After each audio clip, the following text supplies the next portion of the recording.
નમસ્કાર દર્શક મિત્રો, રેમી ન્યૂઝના ડિજિટલ પ્લેટફોર્મમાં આપનું સ્વાગત છે. હું છું જિગ્નેશ મહેતા. જોઈએ આજના મુખ્ય સમાચાર.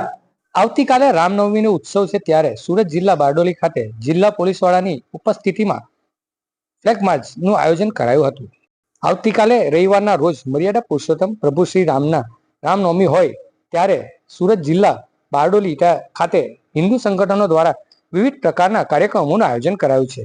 ત્યારે રામનવમીના પર્વ નિમિત્તે કાયદો અને વ્યવસ્થા જળવાઈ રહે તે ભાગરૂપે ગ્રામ્ય પોલીસ સક્રિય બની છે અને બંદોબસ્તના જરૂરી આયોજનના ભાગરૂપે આજ રોજ નાયબ પોલીસ મહાનિરીક્ષક શ્રી હિતેશ જોઈસર સાહેબની બારડોલી ખાતે આવી પહોંચ્યા હતા અને સમગ્ર કાર્યક્રમની સમીક્ષા કરી હતી. સાથે જ બારડોલી નગરમાં યોજાનારી રેલી સંદર્ભે પણ પોલીસ મથકથી રાજમાર્ગ ઉપર ફ્લેગ માર્ચનું આયોજન કરવામાં આવ્યું હતું. રામનવમીના પર્વ નિમિત્તે ગ્રામ્ય પોલીસ દ્વારા ગુનાહિત પ્રવૃત્તિ ધરાવતા ઇસમોની ઓળખ કરી કેટલાક ઇસમોને પાસા પણ કરવામાં આવ્યા છે. આવતીકાલે 6 એપ્રિલે રામનવમી ના તહેવાર અંગેની ઉજવણી જિલ્લામાં અનેક જગ્યાએ થવાની છે. બારડોલી ખાતે મોટી શોભાયાત્રા નીકળવાની છે. એ અનુસંધાને પોલીસે તમામ પ્રકારની તૈયારી કરી લીધી છે.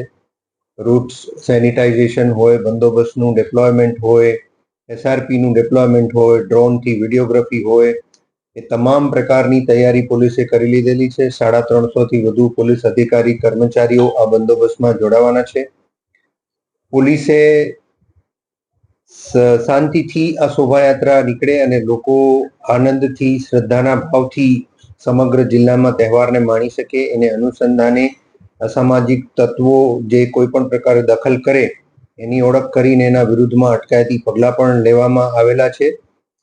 અને તમામ પોલીસ સ્ટેશનોમાં છેલ્લા અઠવાડિયાથી સતત આવનારા તહેવારો બાબતે પોલીસ એક્ટિવ છે, પોલીસ એલર્ટ છે અને દરરોજ એરિયા ડોમિનેશનની અનેક એક્સરસાઇઝ પોલીસ કરી રહેલી છે. આજે સમગ્ર જિલ્લામાં ફૂટ પેટ્રોલિંગ અને રૂટ માર્ચ, રૂટનું નિરીક્ષણ તમામ વિભાગોની સાથે રાખી અને કરવામાં આવી રહેલું છે. છેલ્લા થોડા સમયમાં 100થી વધુ અટકાયતી પગલાઓ, 3થી વધુ પાસાના ઓર્ડર એક્ઝિક્યુટ કરેલા છે, 6 પાસા કરેલી છે, 6થી વધુ તડીપાર કરવામાં આવેલા છે અને તમામ પ્રકારે કોઈ પણ પ્રકારનો અનિચ્છનીય બનાવ ન બને એ રીતની તમામ તૈયારી સુરત ગ્રામ્ય જિલ્લા પોલીસે કરી લીધી છે. અને મને વિશ્વાસ છે કે લોકો પણ તમામ જગ્યાએ શાંતિ સમિતિની મિટિંગ પણ થઈ ગયેલી છે, મોહલ્લા સમિતિની મિટિંગ પણ થઈ ગયેલી છે. તમામ ધાર્મિક, સામાજિક તમામ પ્રકારના લોકોને સાથે રાખી અને આ પ્રકારે પોલીસ આગળ વધી રહી છે. આમ સંપૂર્ણ શાંતિથી કોઈ પણ અનિચ્છનીય બનાવ વગર તહેવાર સારી રીતે ઉજવાય એ માટે પોલીસ એલર્ટ છે.